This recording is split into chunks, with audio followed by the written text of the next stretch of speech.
características del Guasubirá, espacio Juliet.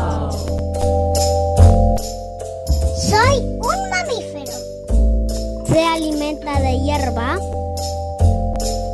Su color puede ser marrón, rojo, gris o crema. ¡Wow! Vive en montes, bosques y pastizales. En la costa de Canelones hay 2 monumentos a este animal autóctono de Uruguay. Gracias por mirar. Acciona la campanita y danos like. Chao.